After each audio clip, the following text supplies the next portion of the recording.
They had to be from us. But when you say the African language, you speaking of... Did you go on the word Africa again? No, yes, you about to get on the word Africa again. Because I have to. I have to. Because when you say, all right, when you say Hebrew language, we know Hebrew language is 2,000 years old. We know this as a fact. You see what I'm saying?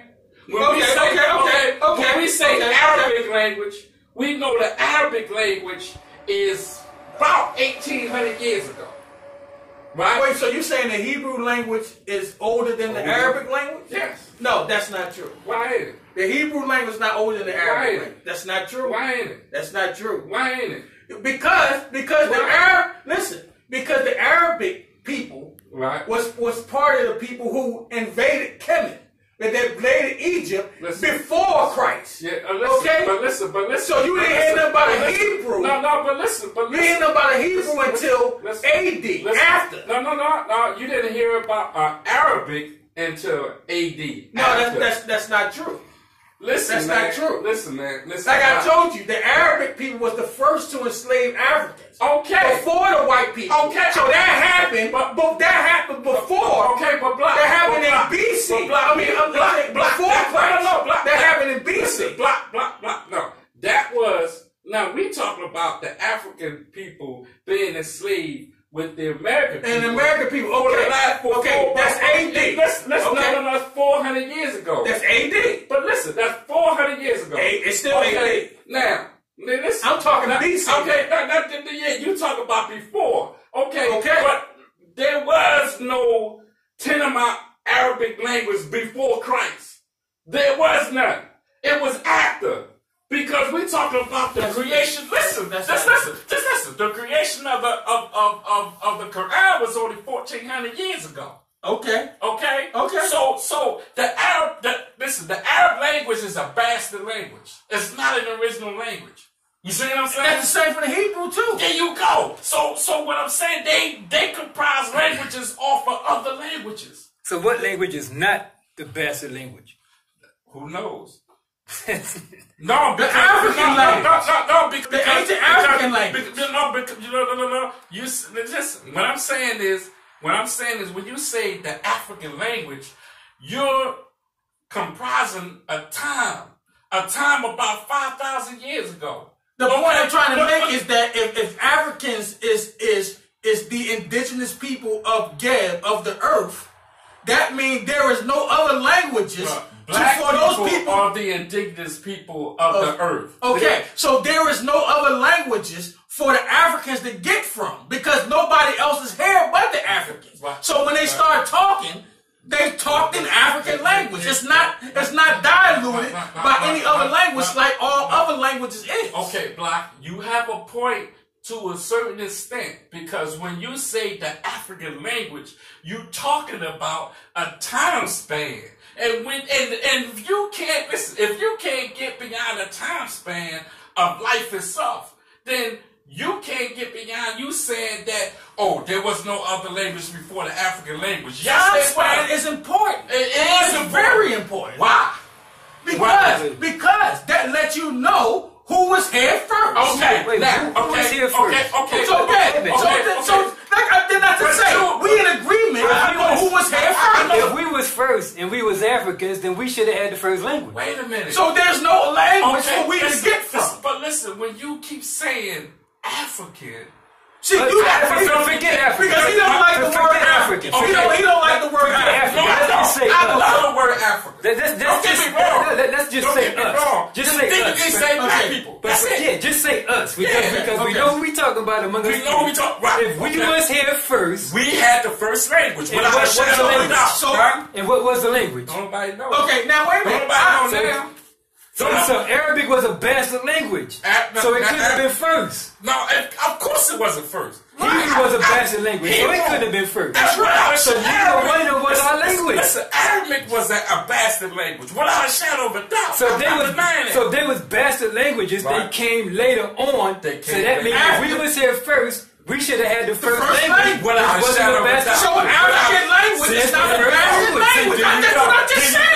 You keep saying African language. What time did Africa become African? He don't like the word African.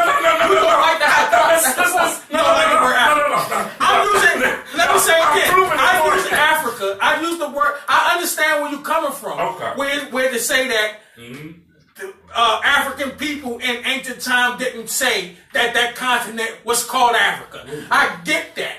But what I keep telling you is that the reason why I use that is for reference of that landmass. Because that's what I can pull up a video right now, just pulled today, of Joseph Molina saying we are African people, we should love ourselves. This is an African leader saying, I can pull it up right this instant, I can pull that video up. So we're using that as a reference term. We understand it was called Al-Kabalan, it was called Kush, it was called at one point in time, the whole continent was called Ethiopia. That's right. You understand? So before it was called Africa. But see, that's the problem. Y'all stuck on that word Africa. You stuck on the word Africa, but you know exactly what we're saying. You know exactly what we mean when we say Africa. What about Swahili? People. What about Swahili? What about Swahili? What about it? Was it a bastard language?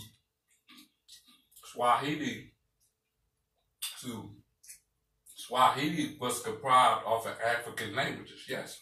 But Swahili is an African language. I don't understand, bro. Okay, was so it that's the first language? What, Swahili? Yeah. Because from what I know, it was made up from Dentu and something else. Right. It was right. Because I wanted to put that out there because somebody was telling me that Swahili was the first original language at all. And I never believed that shit.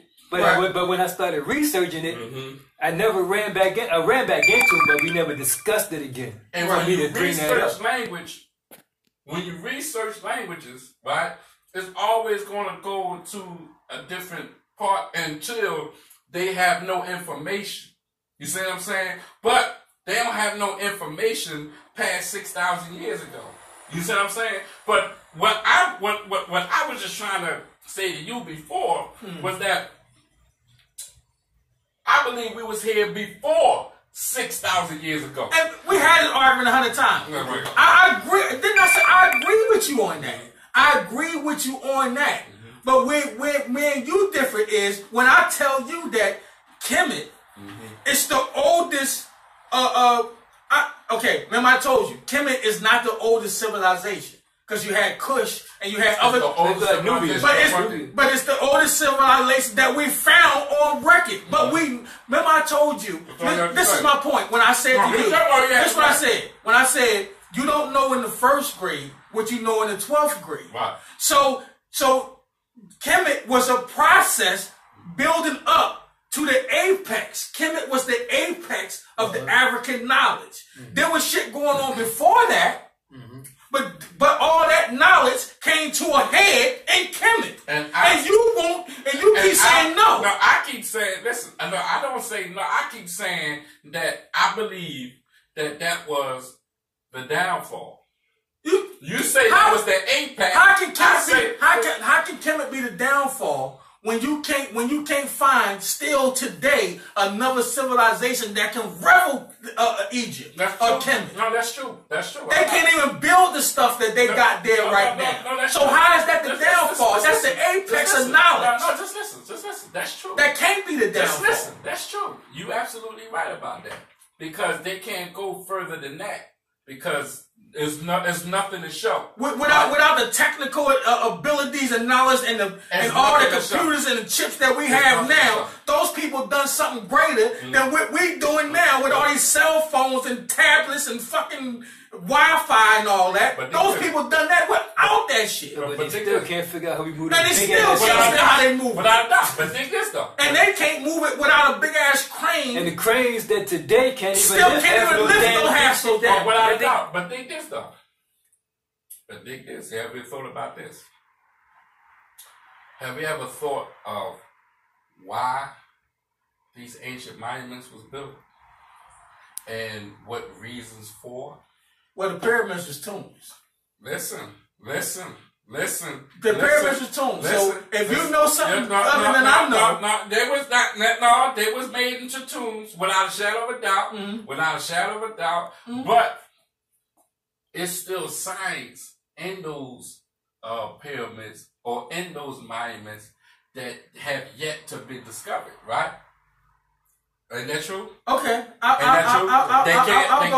They really can't. They can't grasp the understanding. I feel it's a mathematical. If they can't figure out how they built the shit, that means it's still something. And I still feel there was more stuff under the sand that they haven't even without a doubt. Without a doubt. Without a shadow of a doubt. So I rock with you on that. But think this though. So I'm saying that the information pertinent to there, at what time was that information lost? Because we're talking about what? How old was the oldest pyramid of record? Well, the Giza Strip. No, 8,000. 8,000? Yeah, no, I'm saying on record. Right. If I'm correct, on record, the Giza Strip, and on record will be the 5,000 to 6,000 years. Okay. But we would say that those pyramids was much older than that because it took. You don't build pyramids overnight like that. So it took a process of learning the mathematics, knowing how to move, learning how to cut. That took probably thousands of years to come to that. Wait. Remember what you said? Okay, I know what I'm saying. Okay, now, how did that information get lost? Now, the invasions. Huh? The invasion of the Ptolemies and the Romans and the Greeks. Okay. Now, that's so when they came in and still their colonialism and their ways. That's how that knowledge got lost. Okay. Now, that's what I said. Now, this is I can't. There's no factual explanation because we don't have no facts. And I don't think it's lost. I think it's hidden. There you go. There you see, my man. What's your name, bro? Sakhem. Sakhem. Yes, sir. See that now. Because look, you remember what they say about the Vatican? They got information under the fucking Vatican. As far as Kemetic concerned? As far as every fucking thing. Most likely, they probably took because the tracker take everybody. That's right, tracker. But they just now to go against myself, you do have Brother Sinjetti that says that the Meta-Netia wasn't never lost.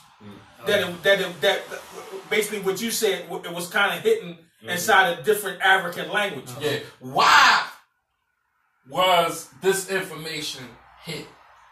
See, I have a reference from my understanding of how I was taught was that the reason why a lot of this information was hidden, a reason why these different tombs were built is to hide these information because what was coming after that. So you say that the tombs is not? Tombs. You saying that the pyramids is not tombs?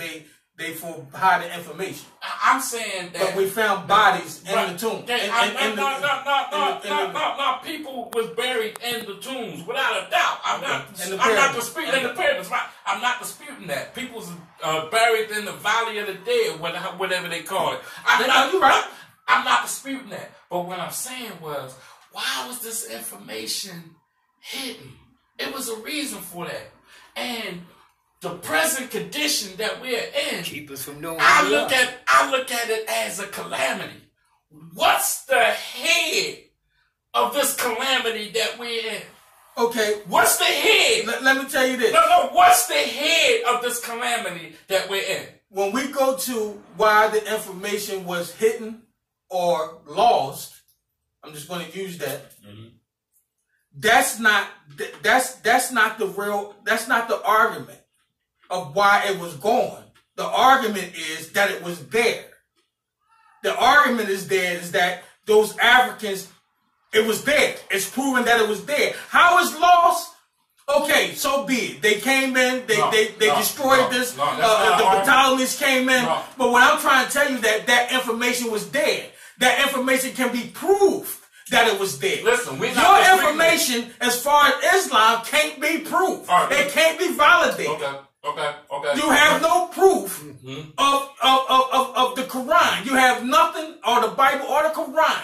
You have no validation of those two books. You have no validation. But we have validation of what we're saying about Kemet because it's still there. Even though it's in ruins, it's still there. First of all, Yeah. The Quran is still there. We have validation from the language because it's two different languages. Yeah, but your That's author, the validation within itself about the Quran. No, Now, the Bible, the author, you understand what I'm the saying? author, Right? the author, The author. the author of those two books is what's in question. No, it's not. It is so. No, it's not. It is so. No, it's not. That's what's in question. No, it's not. It is so. There's no question. Because you're telling me that you believe a book that you can't prove the author. Wait a minute. Whoa. First of all, we know that the Quran was written by man. See, that's what I tell you. That's what I tell you. That I don't hear a person from the Nation of Islam say these words. Listen, we know. Listen, when you say now, that's why I tell you a different type of Muslim that I deal with, because I don't hear other Muslims, people of Islam say what you just said. That was written by man. The Quran was the infallible word of Allah, the Almighty. That's what I hear. Well, that's what the Orthodox Muslims. No, that's what Islam say too. All these niggas right around here in this neighborhood. Nobody.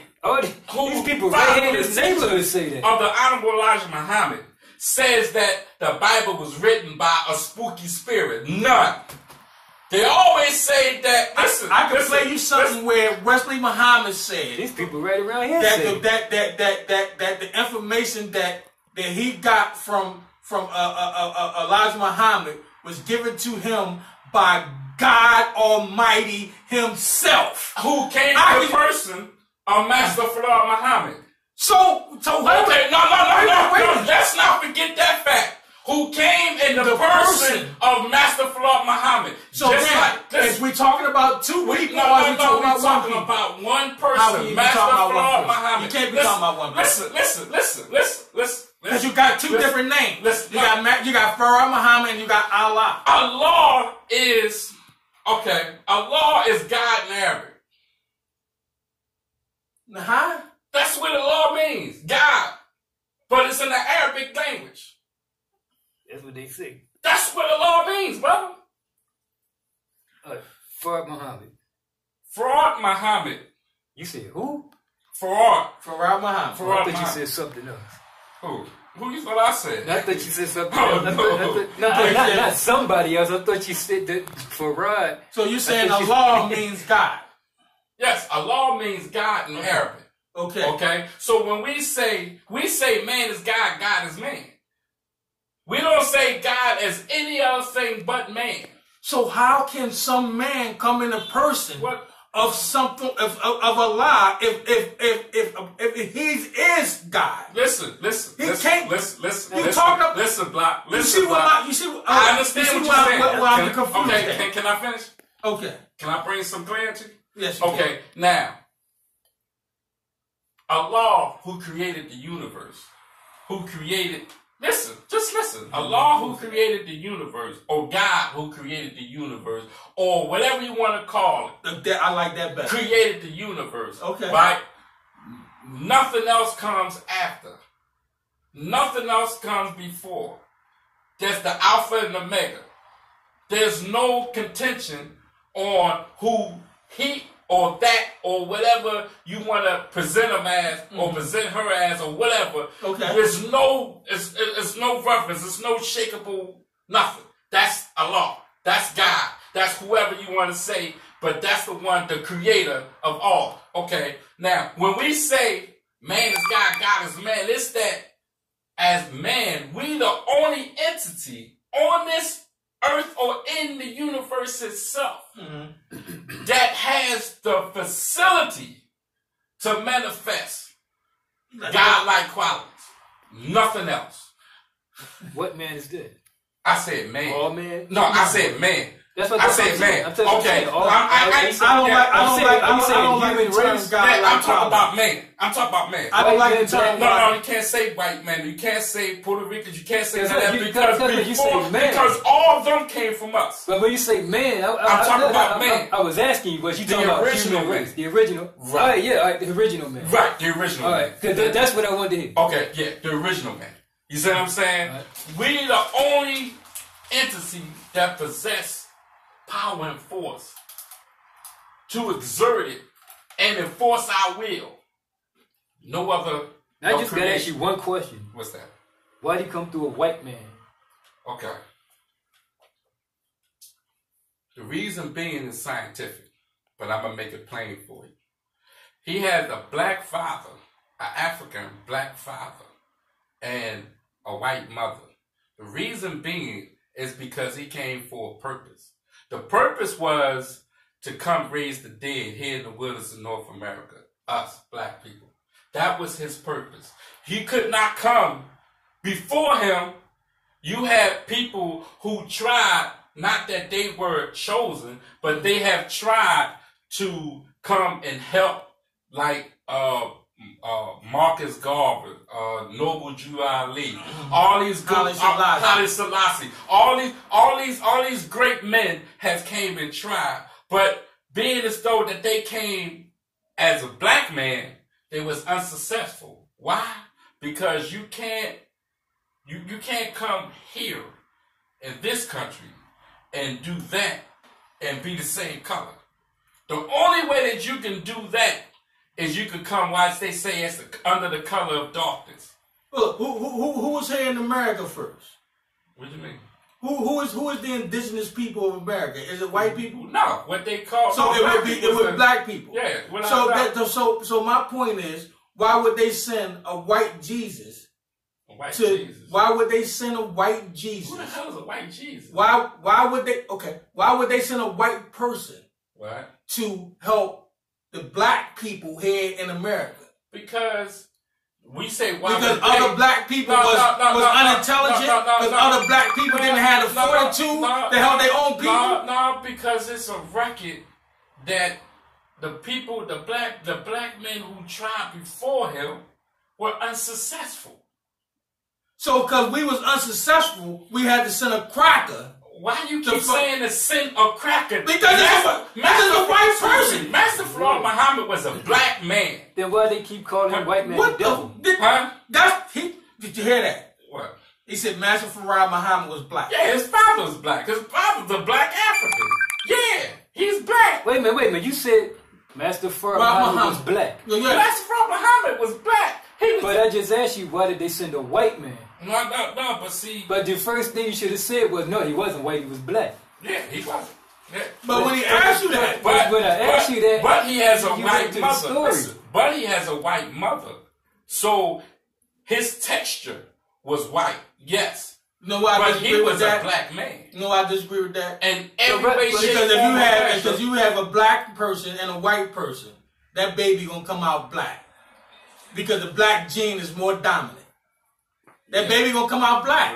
Well, not all the time. And the only way that doesn't happen because that black person their ancestors probably been raped by a white dude and they got the white gene in them from that enslavement. But this dude was straight. That's the only way. You can see the slick back hair. That's what I'm saying. He got no greater hair like us. Yeah, but he was. I mean, look at Steph Curry. Look at Steph Curry. Yeah. Look at those. Yeah. What does Steph Curry look like? Yeah. He like a black dude. Yeah, he ain't got straight hair. Yeah, but see, dig this. We talking about his mom light skinned, and so most likely his mom and his pop, because both of them is red bone. Yeah, so most likely they got some European gene in them. So what's the Nation of Islam doing today underneath Farrakhan? What are we doing? Yeah. Underneath Farrakhan? Yeah. Who's underneath Farrakhan? Is he? You're not underneath Farrakhan? Farrakhan is a national representative of the Nation of Islam. He's not the leader. No. Okay. The nation, when the messenger passed in 1975, the nation actually broke apart when the messenger passed, because you had a lot of people who were simply followers of other people. You had people who was in it for protection. You had other people who was forced in it. You see what I'm saying? It was a lot going on during those times. But what I'm asking is, he the leader of the Nation of Islam right now? No. Just I'm trying to get to that. I'm trying to give you a clearer understanding, bro. Right. Now, he is the leader of the Nation of Islam. Yes. No, that's what I meant then. What is it doing under Farrakhan? But listen, just listen. All right. Now, like I said, it broke into fractions. So you have the Nation Islam, right? Then you have Muhammad's Temple of Islam. Then you have other fractions that have their own, but they follow the teachings.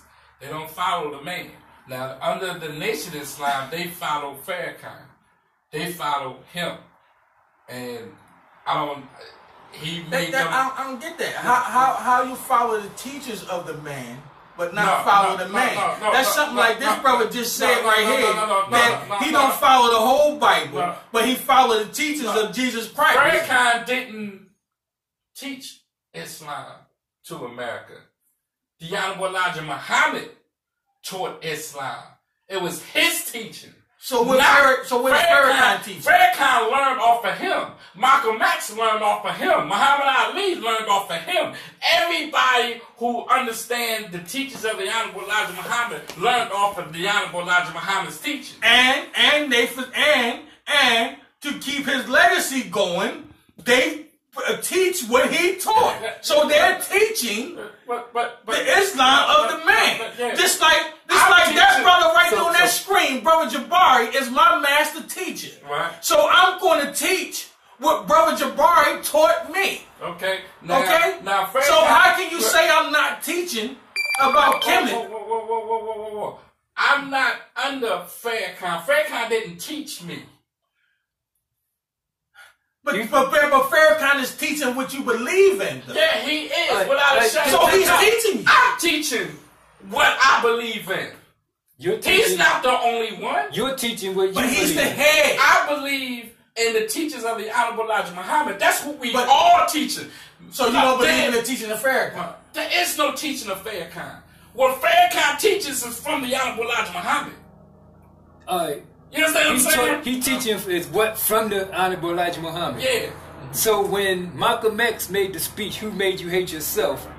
and Farrakhan came along and did it completely different, whose teaching was that? Right. So you know what I'm talking about. So if they both taught different things. Malcolm X said to love your hair, to love your lips, love your brown skin. I can't do the whole quote, but you could pull it up. But Farrakhan said that our hair was like dust traps.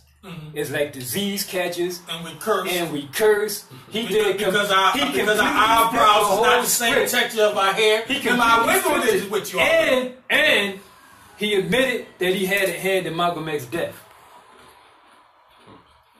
Now, you ain't see that, did you? You ain't see that video? I know you ain't thought that. When did y'all ever hear a Farrakhan admit that he had a hand? He said, I cannot deny our hand in the death of Malcolm X. He said our hand. Our hand. So okay. No, when he's speaking about us, the four brothers who was arrested, tried and convicted for his murder. Nation of Islam had a hand in Malcolm's death. Listen what I'm telling you. Okay. Those brothers who did what they did, or tried to do what they did, they wasn't the actual murders of Malcolm X. It's been proven.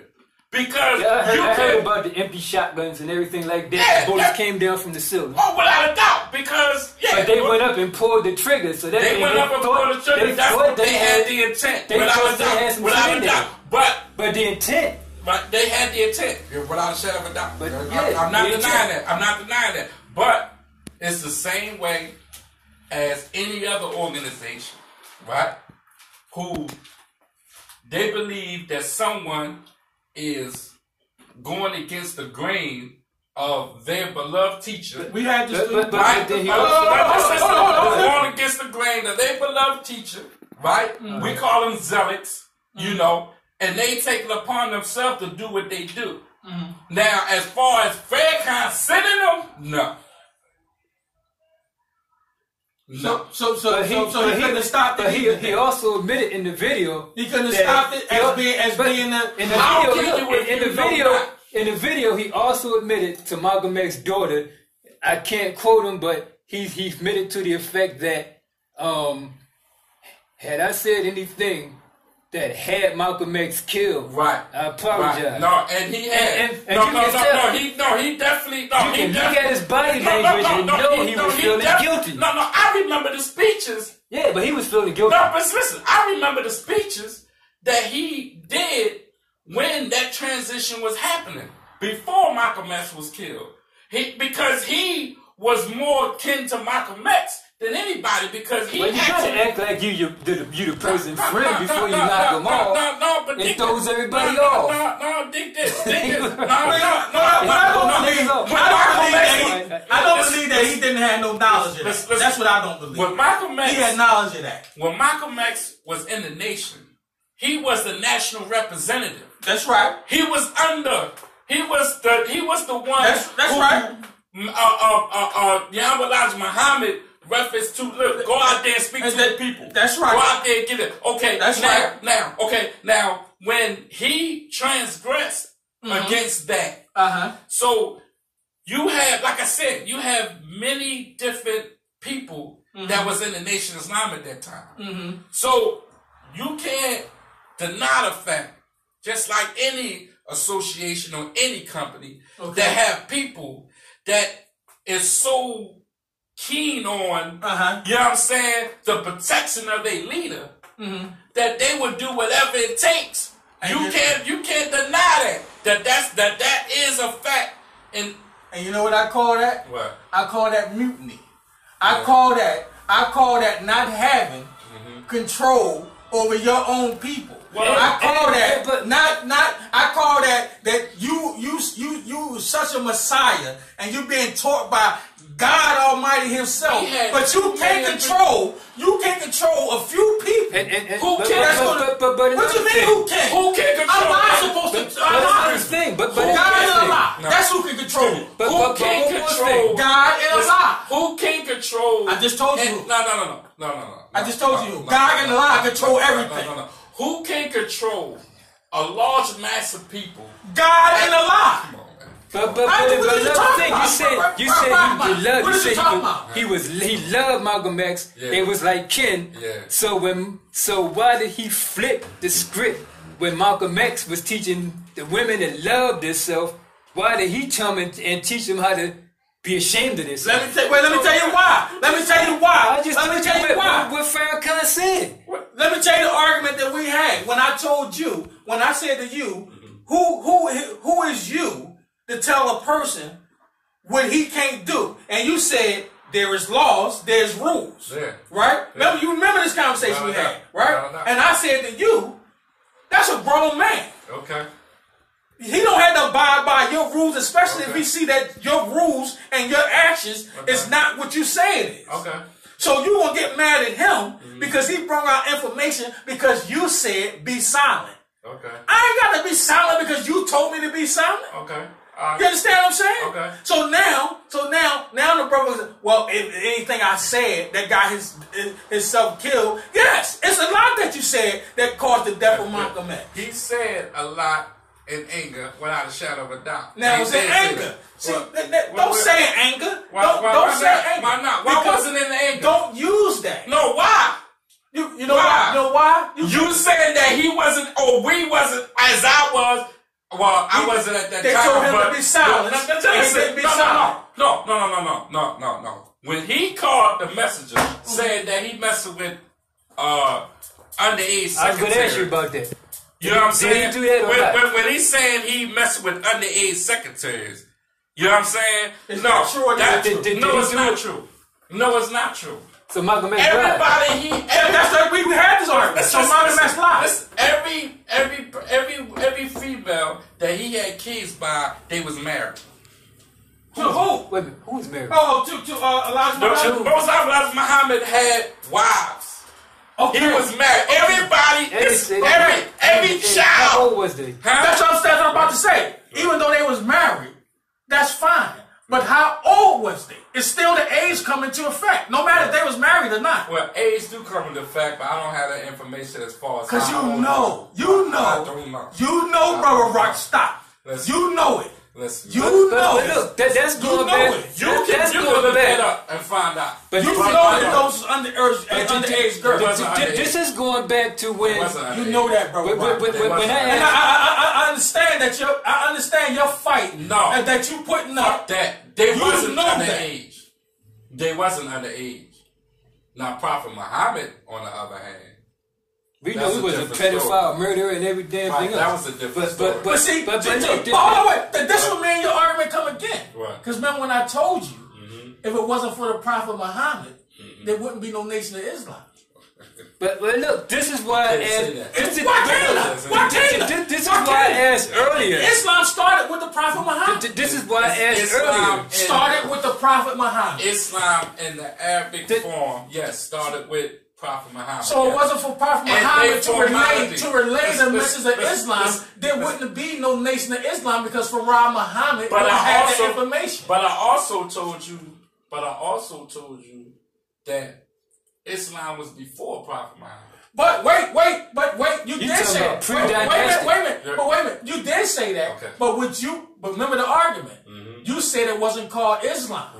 Right. So how can you say that Islam was before if it's not called Islam? It was a whole different language. That's right. But it wasn't called Islam. Why was it a whole different language? But it wasn't called Islam. But why was it a whole different language? The point is the point is you saying that it wasn't called Islam. Okay.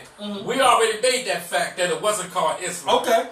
But the principles, the values, the perspective was still the same. See, your argument is that Islam period is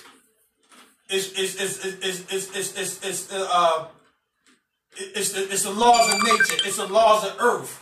Rather, it's called Islam or not. That sounds like wicked. That's your argument. Even though it wasn't called Islam, you saying that it was still Islam because Islam is what it is. And I'm telling you, how can you grasp a belief that wasn't called Islam and then turn it into Islam and then say it was Islam all along? It wasn't Islam until Prophet Muhammad said it was. All right, listen.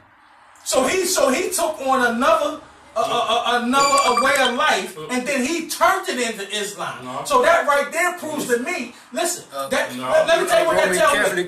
Let me tell you what that tells me. That tells me that if Islam was Islam before Prophet Muhammad, that he didn't get no message in no cage, in no cage, because it was already going on. Wait a minute. First of all. So how somebody going to come and tell you about something that's already happened? First of all, the message that he got in the cave wasn't from no unseen voice. It was from another man. Who? Yeah. Gabriel? Yes, sir. Now, you know, people say Gabriel was an angel. Listen. And the story doesn't go. The story doesn't go. Wait a minute. The story doesn't go that another man told him. The story goes that he was in a cage and he received a message from Allah Himself. That's the story. Right. Okay. Not that a man he was in a cage and some man walked in the cage and started talking to him. No, that's not the story. Either. That's not okay. It went that he was in a cave and he heard a voice. That's right. That he could not see because it was under cloth. So you telling me that a man was somewhere in the cave hiding under cloth? Wait a minute. So you telling me that another man was in the cage hiding and speaking out words, but he couldn't see him? He was hiding under cloth. I'm telling you that Prophet Muhammad was illiterate. He could not read. He could not. No, just listen. Just listen. When you say illiterate, let me expound on that. What? He was illiterate, but he was only illiterate in the language that the Quran was written in. It's not that he was dumb and couldn't speak and couldn't talk. He just couldn't speak the language that the Quran was written in, which is cartoon. He wasn't dumb and mute. I said he was illiterate. Couldn't read. So he could write. He could read. No, he could not. No, he could not. Yes, he could read and write. Could not. He couldn't read and write in the language that the book was written in. He couldn't read and write in no language. He could so. He could so. So all we gotta do is find He was unlettered. He was unlettered in the language that the Quran was written in. That doesn't mean that he couldn't read and write in another language. Now, if I find a hadith that so-called Prophet Muhammad wrote something, then you would never find a record that Prophet Muhammad wrote anything. It was always listen. He recited the Quran to writers. To the Sahaba. So how old was he when he married the girl? And he was like in his 50s. No. He died when he was 50. Yeah. Okay. He died when he was 50. So he could read. He received the Quran when he was in his 30s. Yeah. He received the Quran in his 30s. Okay, he didn't. He died when he died at 50. Yeah, because he fought like Aisha was 6 years old and he had sex with her at 11. Yeah, that's in the back. Is that That's true. So that my point is, again, he could not read in the language of the Quran was written in. It's not that he couldn't read or write or talk. He could, but he could not read in the language that the thing was recited in. That's when the argument comes, is that if he recited it to 72 Sahabas, when they wrote it down, he don't know what, he know what they wrote because he said it, but he couldn't read it. No, he couldn't read it. Right, but that doesn't mean that he didn't speak any other language or couldn't read or write in other language, because he could. He's 30 years old. How you not be able to talk and read and write? How many 30-year-olds that can't read and write now? There's a lot of them. No, the difference between... There's no difference. Okay, I have my Uncle Mike. Yeah.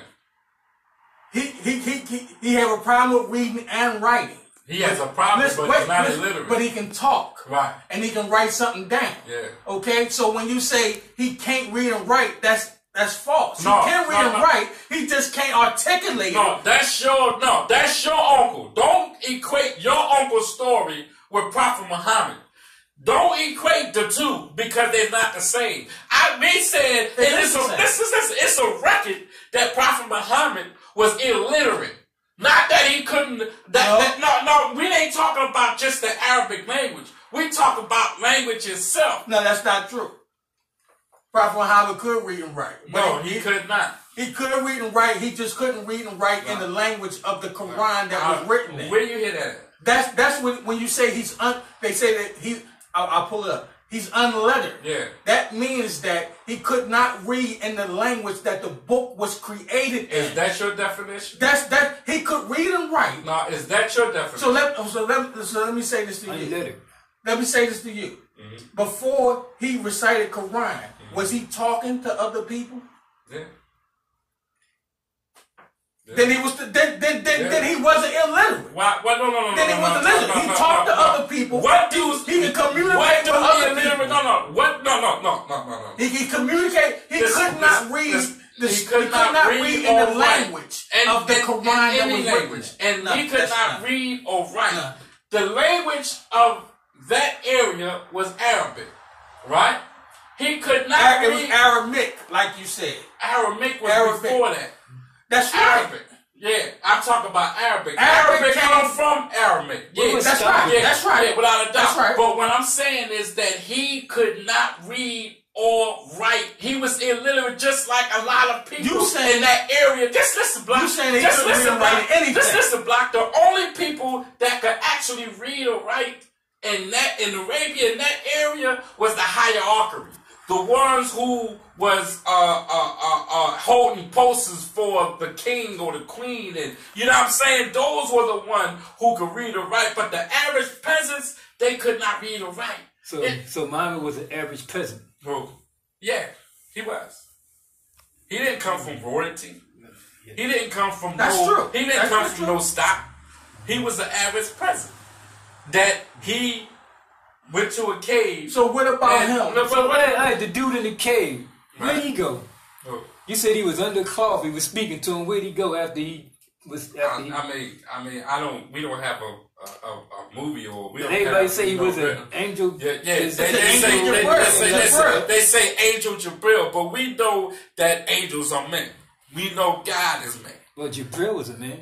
That's a There you go. There you go. See, that's what I'm talking about. You That's, just said you know that God is a man. Yeah.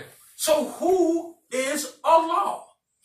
Okay. Who is that? You keep singling it out. Okay. Remember when I told you when you say, and then you mentioned, I didn't mean to cut you off. Then you mentioned Islam before Muhammad. That was pre-dynastic. That's when they believed in more than one God. Yeah, that's true. And he So how did they transition it? Well, he came about with Islam. Islam came with the understanding of the oneness of God. That's what monotheism was before that. Then Islam came, and that's how they used that. They used that tantrum to conquer the other thing other that societies. Was the monotheism that was around at that time was when Muhammad's wife took him to the dude Warwicker that was a Catholic priest. That got to be how the transition from believing in multiple gods to believing in one God came about. When that information? Where you get that information? You know the story. I mean, no, you're from the information. You never heard the story. No, I never heard it. That's why I asked you where you get that information from. Hadiths. Okay, see, I don't go with hadiths. Hadiths is see. Hadith is what? Hadith is the written story or action of the Prophet Muhammad. Right. Other people. Other people is writing about what they during that time. That's the same way. Not other people. Listen. That's the same writing way about what they saw. Then they saw this particular incident happen. Okay, but what I'm saying, that was the hadiths. Okay, just like in the New Testament, where you got these people who speaking about what happened during the time of Jesus. Because they had close relations. Okay, cool. I'm not disputing that, but I don't go with hadiths. I don't. Once I studied the Sunnah of Prophet Muhammad, I understood. But the story is after he heard the message in the cage by wherever he went, Gabriel, whatever. Right.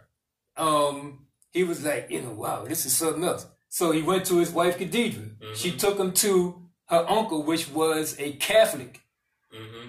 And the story was that he literally formatted the Quran, or formatted, what was going to be the whole religion, the Quran. See, this is what I'm getting at. If you are let's say you have a dream. Right. And I'm like, you'll record thing. But if you have a dream, right, and you take it to my mom's pastor, which is an apostolic, right, is she going to interpret that dream by her belief system? That's the only belief system that she knows, right? So she's going to interpret it in her vision. So the story goes, he was a Catholic priest, and he interpreted this vision or whatever Muhammad brought to him, he had to interpret it in his own way. Right. So pre-dynastic, or what you say was before Muhammad, they believed in more than one God, the moon God, Allah, rocks, so on and so forth. Stones, and they still talked about rocks and stuff. Yeah. The doggone thing that you walk around and you tap, and they talking about it turned black from the sins. To me, listen, they believe that your pants got to be high. Why your pants gotta be high? What about your feet and your sneakers? Yeah, that's what I'm saying. That shit's set in the fire. That's what I'm talking about. That's what I'm saying. They got all these different types of belief systems, referencing off of what the hadiths told them about what Muhammad done during that time. But that's how they come with these different books, the Hellfire and all that. But I'm saying if the hadiths was people writing down what they saw, somebody sitting over there in the corner writing down this discussion. And who was in the cave to write that down, though? Well, you said Gabriel was in the cave. No, that's what I'm saying. Another man was in the cave. Who else was in the cave? Yeah, like between him and Gabriel, who else was there? Who to record it. Who was anywhere to write any of this? No. What I'm saying is, no. Listen. What I'm saying was, it was no one else to record but him. So he, the one that brought this here understanding to the people. So the people was the one who, his sahabas, that they got to record what he had heard because he could not write. This story, I don't know how you didn't hear it, but this story is popular among the Muslims, the Sunnis, the Shiites, all of them. Well, so the only other one that was in that cage that could have wrote it, if Gabriel didn't write it, was Muhammad. And so you saying that what Muhammad told him wasn't illiterate. So you saying that Muhammad wasn't illiterate? If this story, this is what they tell with this story. That he went to... Because where did the transition come from? From believing in more than one God to believing in one God? Well, that's what the Quran speaks about throughout its entirety. Well, where did the transition come in if it wasn't through the if it wasn't through Waraka, which was the uncle and some say the cousin of Muhammad's first wife, Khadijah? I gotta look that up. I don't know nothing about that. I don't even. He got me on that. You got me on that. I'm serious. I know nothing about it. I don't reference about that, because I know nothing of it.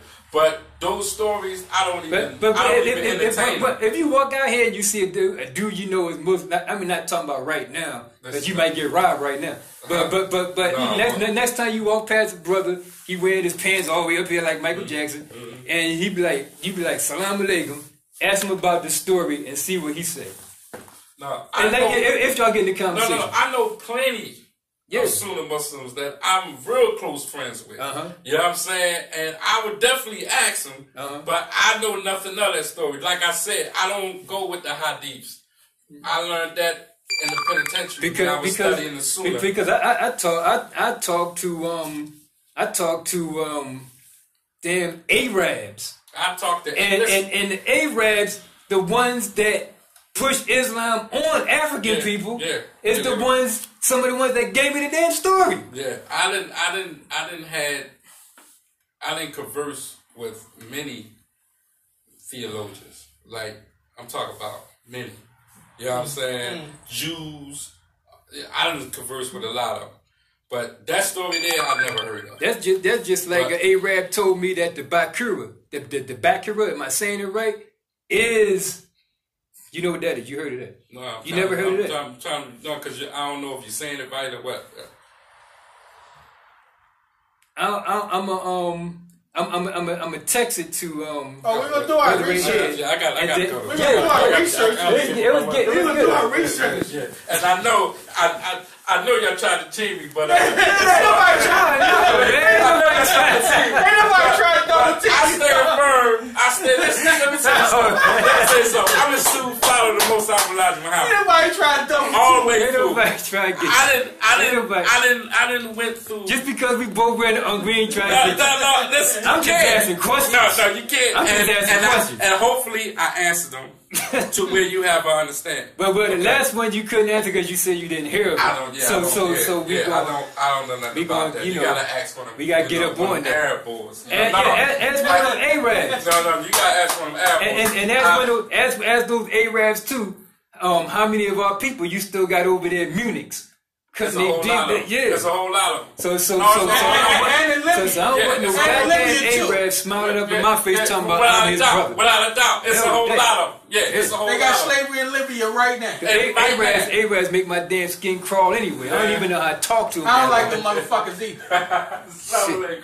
Why they busting line? Rahmatullahi wa barakatuh. Hotep, Rahul Bek, God bless you. All that good shit. All that power. Without a doubt. RBG, because she gonna be calling in the Oh yeah, you better go ahead. I don't want to call him while I'm sitting next to you. Fuck this. All right, brother. All right, John.